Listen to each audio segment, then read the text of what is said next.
It is Tuesday, February 18th, 2025. This is another offseason edition of Baseball Today. That is my man, Trevor Plouffe. I am Chris Rose. Producer Dan is literally sitting right next to me. Why? We are on our spring training trip out in Phoenix, Arizona. We miss you, buddy. We miss you. I miss you too. I have a little bit of FOMO right now. Seeing you guys in the house all together, because it's not just you and Dan. There's Matty Mass, Jolly, Tony's out there, Sales Tony. Love you guys, but I had to get home, man. My kids were asking about me. I get it. I know. I appreciate a great day today, Chris. I'm sure you did. Well, so did we, because we started out in Camelback Ranch, where the World Series champion Los Angeles Dodgers continued their spring training. We got to say hello to some good friends, Glass and Miggy Rowe, among others, Mookie Betts, Blake Trinan, Max Muncy, Alex Vesia was very funny, Kike Hernandez. We got some new content coming out that is going to be great, and we're hitting 4 more camps over the next couple of days as well. And then the fun thing was, at night, I was like, you know what? Got to check in with our boy Vinny Pasquantino. He's like, you know what? Let me pick up dinner for the boys. He rolled over to our Airbnb, and he hung out with us. What? Yes. Okay, now I'm pissed. That seems like a lot of fun. You know what? This guy knows exactly what he's doing. Vinny P, man of the people. Hey, I hope you stay that way, bro. Oh, he will. Hope you stay that way. He will. He was great. He had a lot of fun. He and our one-of-a-kind producer, Dan Rourke. Dan was like firing off like a gazillion questions in a 4-minute period. I was like, Dan, let the guy answer and let him eat his Chipotle. I love it. I like him, man. I also go back and forth with him on Instagram, and he's always like getting back to me, which makes an old guy like me feel good. You know, one of the younger ball players is talking to me, so I love it. So it looks, you know what? I was going to ask you, like, how's our brand doing out there in the wild? Seems like it's doing pretty well. Yeah, we're going to hit Surprise, Arizona. We're going to hit Goodyear, Arizona. We got some stuff going on with our friends over at the CAA house out here. We're going to get some great content. We're very busy. We're a little tired, but we're going to keep plugging away, and that includes on this very show. So let's start off, actually, in your old stomping ground of Fort Myers, and that's where the Red Sox train. People say, well, wait, Plouffe never played for the Red Sox. Minnesota Twins are just down the road there as well, 7 miles away or so. Anyway, the big news, we know that Alex Bregman has signed. The question is, what position is he going to play? If he moves to second, not a huge problem with the guys who's already in the infield. If he moves to third, that means Rafael Devers has to find a spot. Well, Devers finally met with the media on Monday, and it went something like this. So are you saying if they ask you to DH, you won't do it? No. Can you expand on that? I played third. He said when he signed the long-term extension that you guys said that he'd be the third baseman long-term. Do you think the relationship is strained right now? He doesn't seem happy that, like, the team has gone back on their word. Strange between different people here, right?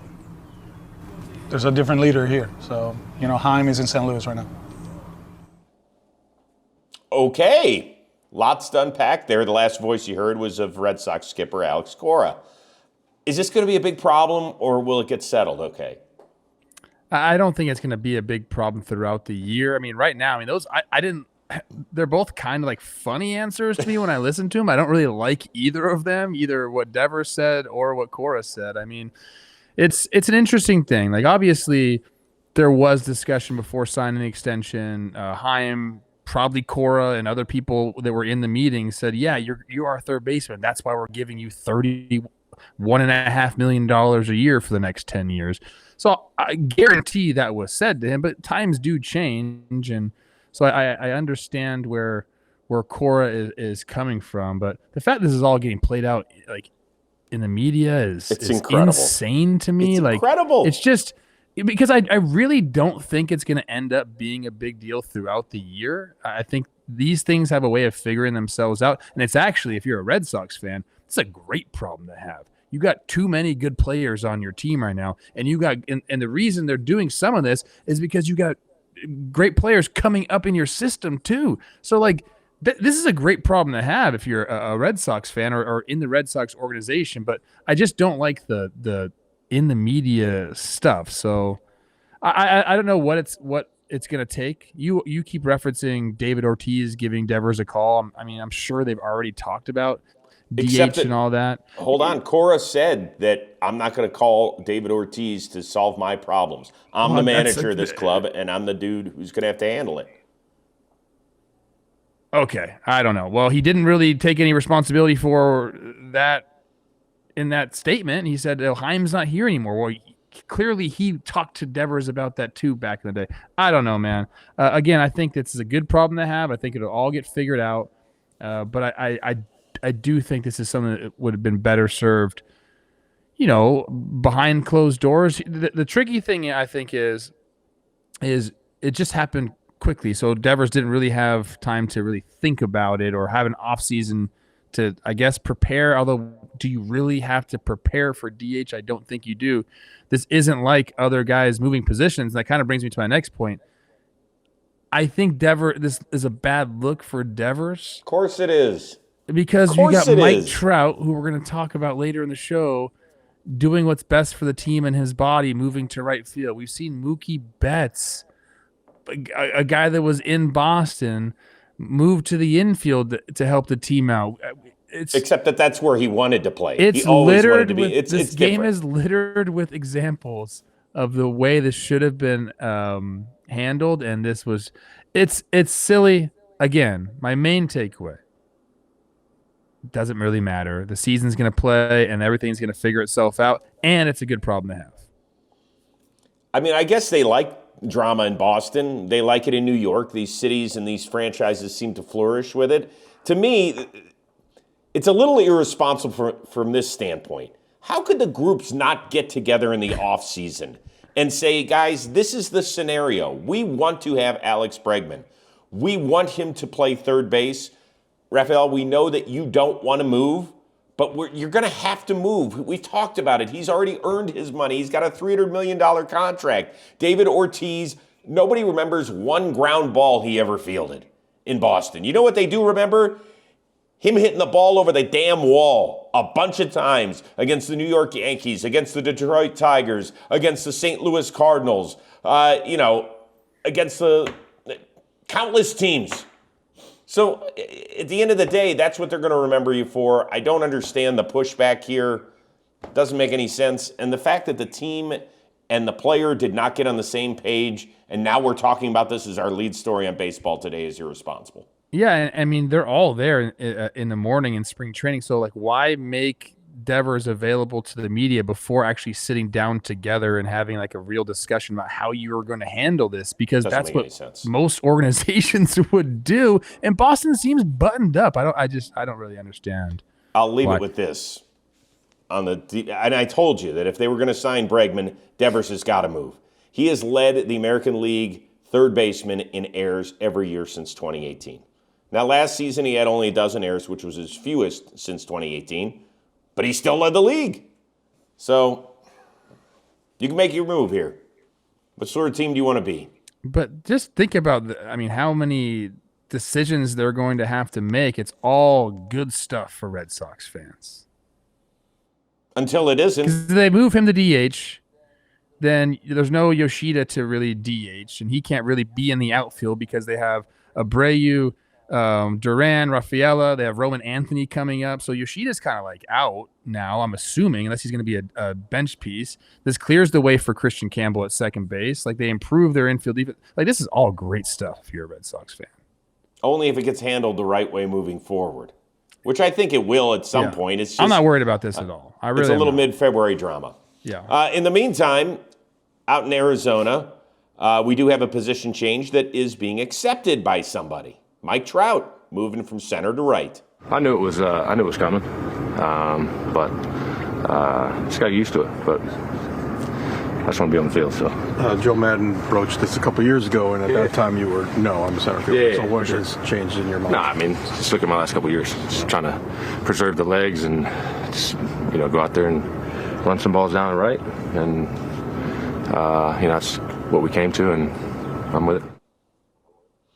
Do you think that we are ever going to get back to the point where we can simply enjoy watching Mike Trout play baseball, or are we always going to be worried about his health moving forward? I think we'll probably always be worried about his health moving forward. I hope we get multiple full seasons out of Trout because he's so much fun to watch. I mean, just look at that swing right there. I mean, his swing will be studied forever. Like he's just one of the guys that every single hitting coach will show you.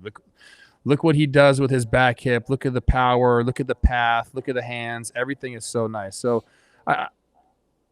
I want to be able to just enjoy a full season, but I think obviously we're always going to think about, can this guy stay on the field? Whether that's fair or not, I mean, that's the first thing. And I think that's a good thing. Like, it's just showing love for Mike Trout. Hope you stay healthy, big guy. Want to see you play a full year. I think that's like a nice thing to say about somebody. He has played 266 of a potential 648 games over the last 4 seasons. So in 2021, it was a calf injury. In 2022, it was a back issue. In 2023, it was a fractured wrist. And last year, it was knee surgery that cost him time. And, we thought he was going to come back, and then we hear he's done for the year. And so I don't know how you can't feel anything other than a little tepid and scared about watching him play. I'm just going to watch him every time he chases down a ball. Well, is this the time that he blows something out? Like, is this the time where he ends up on the injured list and we don't see him for 6 weeks? I mean, I don't know if we've ever seen anyone like him in our lifetime. I mean, maybe Albert Pujols, but Pujols wasn't running balls down in the outfield and things of that nature for the first 10 years of his career the way Mike Trout was. And it almost feels like that is so far in the past that I've forgotten what it was all about. I feel the same way, which is really sad because, watching him play day in and day out, you were just like, my gosh. I wonder if he's changed anything, like his routine. I haven't really heard anything. Has he changed his diet? Has he changed his workout routine? Has he hired different, trainers in the off season? Like, I'm curious, like, if he has done something different to try to stay on the field besides just moving positions, because I don't know. I mean, how different is right field than center field? I never played center field in the big leagues. Right? I feel like you still got to run a ton no matter where you're at in the outfield. So I hope he's changed something routine oriented, because I think that'll have a bigger impact on his health going forward than moving to right field. Yeah. I don't know. We always see it. Guys move from shortstop to third. Center fielders eventually become right fielders. Yeah, that's because you're losing a step, which he obviously has as well as you get older. But we're talking about injury prevention. I don't think right field is just going to be like some magical serum that he never gets injured again. No, I don't think it'll be that at all. All right. Anyway, we did have a little contractual news out there for people that are looking at extensions. We always get extensions throughout spring training. Geraldo Perdomo, shortstop for the Arizona Diamondbacks, 4 years, $45 million. Good player, especially defensively, can certainly swing it a little bit, but surprising or not that a 26-year-old who has 14 career homers in 401 lifetime games got this sort of extension. I don't think it's super surprising. The money isn't crazy for a guy that you like playing shortstop for your Major League Baseball team, which I think is the case here. I think my biggest takeaway here is, are the Diamondbacks one of the best run franchises? They seem to have it figured out there. Like, I like the trades that they've made. The core is like completely locked up. I'm reading Passan's article here, and he mentions that. Talks about Corbin Carroll, Corbin Burns, Ketel Marte, Erod, Gurriel Jr. through 2027, Gabby Moreno, Brandon Pfaadt, Jake McCarthy, Alec Thomas, Justin Martinez. There's all these guys that are going to be there for the foreseeable future. And this is one of the sneakiest teams out there right now. Not enough people talk about how they led all of baseball in offense last year. They went to the World Series in 2023. Like, this is a team that's like, for the foreseeable future, going to be in the hunt, and they don't ever really get talked about. So I think they know what they're doing. They have a direction. They like the infield, Marte and him up the middle, and I think that's what they decided. I mean, is money coming off the books next year because a bunch of the pitchers in their pitching staff and Eugenio's coming off. So, like, they had some money to kind of go around. But I think if you're happy with your middle infield and you can lock up your shortstop for $11 million a year, take away some free agency years, I think it's It's a no-brainer. And different.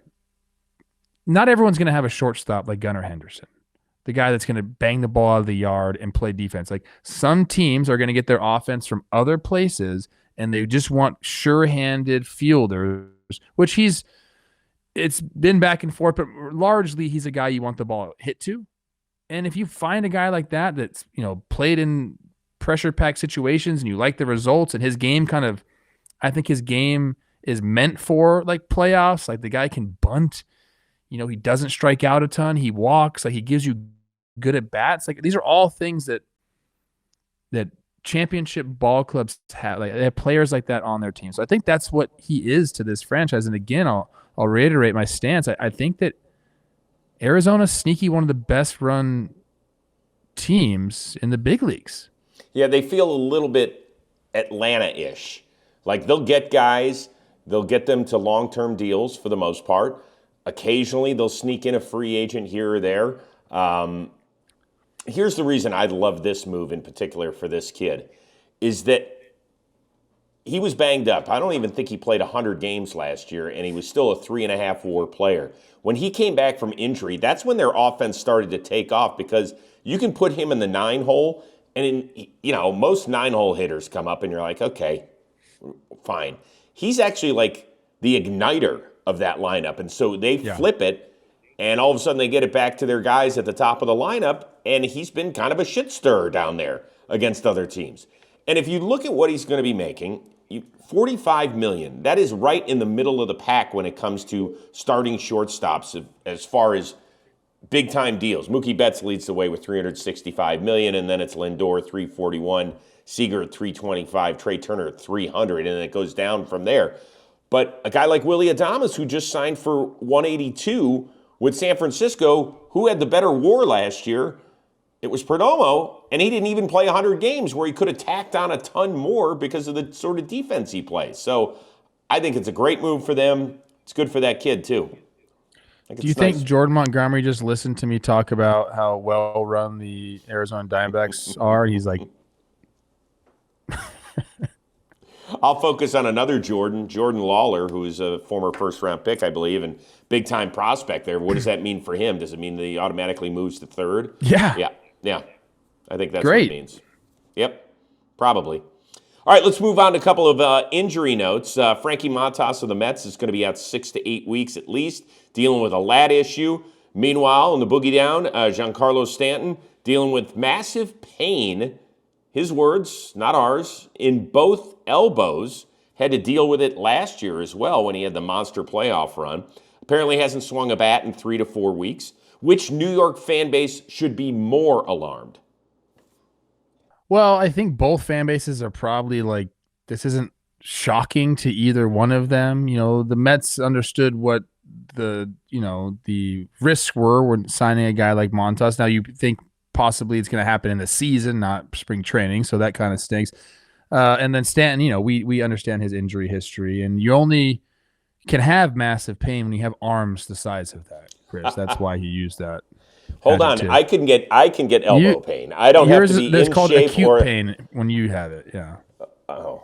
Here's my takeaway though. Pain. Okay. Mm-hmm. Dan, you're not gonna like this. I don't know if you want to listen. I've been looking at the Yankees roster. Without Giancarlo Stanton, that's a thin lineup. Yeah. And we're calling this the best team in the American League. To that, I say no. Like, I understand the starting pitching is very good. And I understand they got some guys in the back of the bullpen that they really like and are very good. I get that. Take away the Yankees name from them. Take away the fact that they went to the World Series last year, because it's not the same team. I don't have them as the best team in the AL, Chris, and I keep trying to So who do you have trying there? to tell myself they are because the odds are saying they have the best chance to win the AL, and yeah, they won the pennant last year. I can't look at this roster and say this is the best roster in the AL. I can't look at this roster and say these guys are the favorites to win the American League. I can't. So who is it? I think there might be I think the Red Sox are a better team than the Yankees. I really do. Interesting. I really, really do. And yeah, in short, the AL is not that great. No, it's not. Now. It is not very good. But tell me the Yankees are the best team in the AL, and tell me why. I mean, I think that they are. I do think that this Stanton injury could be a problem. Now, it always happens. Here's Chris, the thing, though. The lineup is so light. I know, but the last time he played 140 games was his first year in New York in 2018. Last year, 114, 101 the year before that, 110 the season before that. I think big picture, what it means is will it kind of slow down his run to 500 homers? He's 71 homers shy of 500 homers. What sort of effect is it going to have on that? I actually think the team that would be more worried are the New York Mets. Now, I did not like the Montas signing. I went on record as saying that 2 years, $34 million for a guy who had an ERA of 5 last year. I mean, people are like, well, he made 30 starts. I'm like, really? Like, that's what we're champion? Like, this is a team that wants to win the whole thing. They just spent $800 million on a ball player. They're not going to be like, hey, Frankie Montas got 150 innings. Like, no, I'm sorry. That's not where we should be. And I don't think that this team has enough depth. Carlos Mendoza was like, you know what? That's why we have depth. And I went and looked at it, and I was like, really? Like, you have got to, if you are a true contender that spends money, you have to have at least 8 starting pitchers when you go into camp, guys that you feel comfortable with. I firmly believe that. I really do. Now, I'm not talking about 8 that you need for the entire season, but where you can go at least 6 weeks with one of those 8 guys giving you a decent number of starts. And I don't think they have anywhere close to that. I'm sorry. Yeah, no, I agree with you. I'm just trying to. I'm looking right now like who I think is a better team than the Yankees. You're still stuck on that? I think the Red Sox are. I really do. Do you think anybody else is? Like, do you think the Rangers are? Some people really like them. I'm on the Rangers page, and starting pitching's a little light. Mm-hmm. I like their lineup way better. Yeah, their lineup's great. There's no question. The Yankees, top 3 of that rotation, when you get to the playoffs, which I think they're getting to, it's pretty good. And even, I mean, Luis Gil was great at times last year. Clark Schmidt is a really good pitcher. I think they're fine. Yeah, I think, I guess it's just that the AL is pretty, I'll call it even to be nice, but it's pretty light. The AL offseason was piss poor, and I was disappointed in it, including some teams, or one in particular that was near and dear to my heart. Are the Diamondbacks better than the Yankees? Now, that's a great question. That one I'll listen to. The Diamondbacks better than the Yankees. Well, I like Arizona's lineup.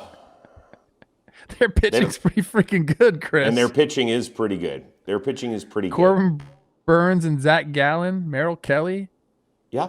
We saw Fott do it. The back end of their bullpen could be pretty damn good. The huge difference is that one team has Aaron Judge and the other team has nobody close to that. One team was the best offense in all of baseball last year, and it wasn't the Yankees. I know. Wasn't that the best Although offense the Yankees in are baseball? really good. Yeah, wasn't it the best offense in baseball from a certain time, or did it end up being the best? No, like they're one in all the categories. Okay. All right. Pretty good. I'll listen. It's crazy, but I'll listen. You always ask the people to comment. Comment below. Yes. I'm being serious, dude. It's spring training. We're looking at rosters right now, people. I get it, but are the Diamondbacks a better roster than the New York Yankees? Yes. Now, I would say this. If I had to put money on it, I would say I'm giving the Yankees a way better shot of getting to the World Series than the Arizona Diamondbacks, just based on the competition. Yes. I would agree with you there. Okay. But let us know. I mean, that's good. He's a Yankee hater. You are a little bit. Hey, Pete Alonso showed up to Mets camp. After leading the NL in homers since he came up, first baseman didn't quite strike it rich the way he thought he might in free agency. Went back home, 2 years, $54 million. Met the media for the first time on Monday. One of the things Steve said was that the negotiations were exhausting. Were they at any point exhausting for you? Not for me. Maybe for Scott. Yeah, we were. I mean, we were. No, we were good. We were all good. Well, I guess that means we're. Oh well. Oh, sorry, Steve. All right. Thank you guys. LFGM. Thank you guys. That was funny. That was a cute He's little good. presentation. He is good, but don't you think it bothers him what has transpired? I thought he put on a great face. I'm okay with what he said, but when he shuts the door at night, isn't he going, the fuck? Why didn't anybody give me a 4 or 5 year deal? Yeah, I mean, it definitely haunts him because he had that offer out there and then he didn't get what he thought he was going to get. But here's the reality of the situation, Chris, is if he wants it to take that $24 million player option in 2026, he'll have made $73 million in his career, and he's going to play more after that. And he's going to continue to rack it up. Wouldn't shock me, I mean, or shock anybody to think that he's going to end up with over $100 million in career earnings. That guy, I don't think he needs that much, Chris. Like, he needs like a batting cage. How much do batting cages cost? Like, that's what he is. He's just a baseball guy. Okay, just stop for a second. I don't think it bothers him as much as people think. He's playing baseball for the team he wants to play for. He's making $30 million this year. Like, times aren't that bad. Do you sit back and think, shoot, probably should have took that deal when I had the chance? Yes. Is it going to weigh on his mind every single day? No. I don't think that's the kind of person he is, Chris. Yeah, our friend Katie Wu at The Athletic reported that in June of 2023, Alonso reportedly turned down 7 years, $158 million. I'm sorry, you can put on whatever face you want, and you can say there are some things that are out there in the press that don't believe everything you read on the internet. He had to have received some sort of 9-figure offer. Whether Katie's 100% right with the 158 and she's an exceptional reporter, great at what she does, I will listen to her on everything. There's no way he can sit around the table at the end of the night when he's having a few beers with the boys and being like, yeah, I'm good. 2 for 54. It's okay. He's fine. Dude, I don't know why you harp on this a lot. I don't know really why. Like, I get it. Yeah, like, he didn't max his value out this year. That happens quite often in free agency. And he still has time to go earn more money. It's not like this is it for the rest of his career. Like, after this season, he's got a lot of things going for him. The qualifying offer won't be there. A lot of teams take that into consideration. He's going to end up. Oh, this is what Pete Alonso's life is, okay? He's a Major League Baseball player that hits fucking homers for a living. There's nothing better than that, okay? And pretty good. He's going to be compensated quite, nicely. He's going to have everything he needs, and in the end, he's going to be a New York Mets legend. Times are good. So when you're he's not just sitting there like, there's a lot of positive things that have happened to Pete Alonso. I think he gravitates towards those more than he gravitates towards, I made that one mistake not taking the contract. Let me ask you this one question before we move on. All you have to do is say the word yes, and you'll get $104 million. Would you do it? I mean, it depends. What do you mean? That's circumstantial. Well, doing exactly what you love. Shohei Ohtani? No, I'm not. I'm saying if you're Pete Alonso. Me. Yeah, and all you have to do is say Trevor Plouffe on February 17th of 2025. About playing baseball. All you have to do is say the word yes, and you get an extra $104 million. Would you say yes? How many years? For an additional 5 years. And $104 million. I don't know where you're going with this. I would, sure, yeah. Right, you would have. And if you don't say the word yes, then that money goes away. Not all of it forever. That's That's a what ridiculous circumstance, dude. All I'm saying is that if that was on the table, he got some terrible advice. And you know what? Whether he got terrible advice. I don't think so. Yeah, end of the day, you can't tell me that he doesn't sit there and think about it a little bit. I mean, just a little bit. Maybe a little bit. Like I said, he's got a lot of positive things going on that Pete Alonso does. He gets paid to mash baseballs in New York. And he dude, would have I'm gotten telling paid you. $104 million over 5 years if he had just said, why? Who's to say that that's not going to come to him? Matt Chapman did the exact same dang thing. It looked like he was going to be done. His hips were hurting him. He gets a pillow contract, has a great year, no qualifying offer, boom, signs the deal. Like, Guess what? it's not. This isn't over for Pete. I saw Mike Moustakas get $6 million coming out of free agency. Paul gets 64. Like, it happens. I hope it does, and I hope I'm wrong. But Matt Chapman was like a 7-WAR player. Pete Alonso was like a 2-WAR player last year. And he's not going to get any higher because of the position that he plays and all that sort of stuff. All I'm saying is that you think that at the end of the day that it's not a big deal to him.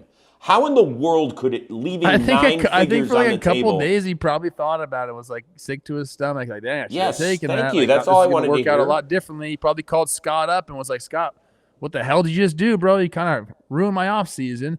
But now that he's back in spring training around the boys, I think that his mission is to win a World Series and hit some homers. I'm not That's debating it. any of that. I'm not debating any of that, and I think that he is a happy-go-lucky guy, and I love the way he handles things. All Does I he got a wanted you to girlfriend? say, he's married. His wife probably is like, maybe thinks about it more. Oh, God, let's not go down this road. Why? Because I don't want to do that. I'm just saying that Pete, I don't know Pete personally. He seems like a guy to me that isn't really just like in the trenches in his mind about things. I think he charges forward, dude. If he's hooked up to the lie detector test, and this is the last thing because we got to roll. If he's hooked up to the lie detector test, and you say, did you kick yourself for not accepting 7 and 158? What happens? I think there's not a definitive yes to that, Oh because my I think he's God. saying I took a chance, man. Like, I thought, and many people were telling me that I was going to earn more. It's a chance you take, bro. And I don't mean any disrespect to his wife. You know how much I Okay. love my wife, and you love your wife. This is a wife-centric Okay. pod, bro. Don't paint me in that light, well, Chris. no, you because you're trying start to going right down now, that road. and I I'm don't trying to like help it. you. I was trying to help you stay out of the ditch. Last thing, very quickly, congrats to Giants reliever Tyler Rogers, his wife. They have a newborn son, Nolan Ryan Rogers. Yes, named after the legendary Hall of Famer, who got word about the name of the baby from Giants skipper Bob Melvin. And so what did Nolan Ryan do? He called Mr. Rogers. Said, hey, congrats on the little one. Welcome to the world. That's awesome. Anybody ever reach out to you that was like famous and was like, hey, welcome on Theodore coming into the world? Ted Barrett, umpire. Teddy That was my Barrett! guy. Yeah, I loved him. Facts of the story, though. I know the Rogers twins. First of all, root for them forever because they're like some of the good guys in baseball. I think it wasn't actually after Nolan Ryan. It was Nolan, wasn't? and then his wife's maiden name is Ryan. Oh, So then it just kind of was like a thing, and then, yeah, so it all happened like that. got it. Okay, thanks for the clarification. Kind Very of good. like, I like both stories, to be honest with you. Yeah, but either way, it's kind of cool. Are you named after anybody, or is Teddy named after, or Isla? Anybody? Any good Teddy's stories? middle name is Winston James. Winston is my good buddy Ollie, Winston Oliver Litton Jr., who you know works at CAA, was a Yep. player in the Guardians organization, I believe, for a while. And then James is Olivia's, my wife's father's middle name. I don't know, Okay. man. Got it. Yeah, our kids, we just picked them. Although the second one, Michelle, everybody thinks that Brady is named after Tom Brady. That couldn't be further from the truth. It's not true. I like Tom Brady, but it's not like we were Patriots fans or anything. So no, that it was not sports. She called me at work one day. I was doing Best Damn at the time. She's like, what do you think of the name Braden? And we'll call him Brady. I was like, great. I love it. Where'd you come up with it? She's like, I was watching this soap opera, and there's a really cute guy, and I just think, what the heck? Let's call him. All right, I'm like, great. Perfect. There you go. Oh, man. Yeah, I don't think I was named after anybody. I don't know. No, I definitely wasn't. Nope. No good stories. Ted Barrett's actual name isn't like Teddy or Theodore or anything like that. I believe it's Albert Solo. Oh. Yeah. Albert Plouffe. Doesn't roll off My the tongue. grandpa's name is Alan Plouffe.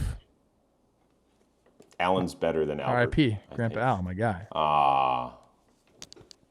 He's a stud. He was a stud. All right, well, I'll tell all the teams in Surprise, Arizona and Goodyear, Arizona, you say hi. Please do. Everybody's like that? Yeah, how's Plouffe doing? Oh, he's doing great. Yeah. This show has gone long. What are we doing? I don't know. It's time for me to go to bed because I have to wake up I'm gonna early play some tomorrow. Fortnite right now by Oh, myself. my Everyone's sleeping God. inside my house right now. What skin are you going to be? Whatever my kids left on. Oh, I don't know. I hate skins because I have to pay for them Oh, all. yeah, that's true.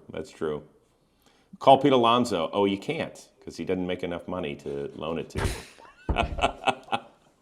All right, for our one-of-a-kind producer, Dan Rourke, the uber-talented Teddy Barrett, Trevor Plouffe, I am Chris Rose. We will see you later this week on Baseball Today.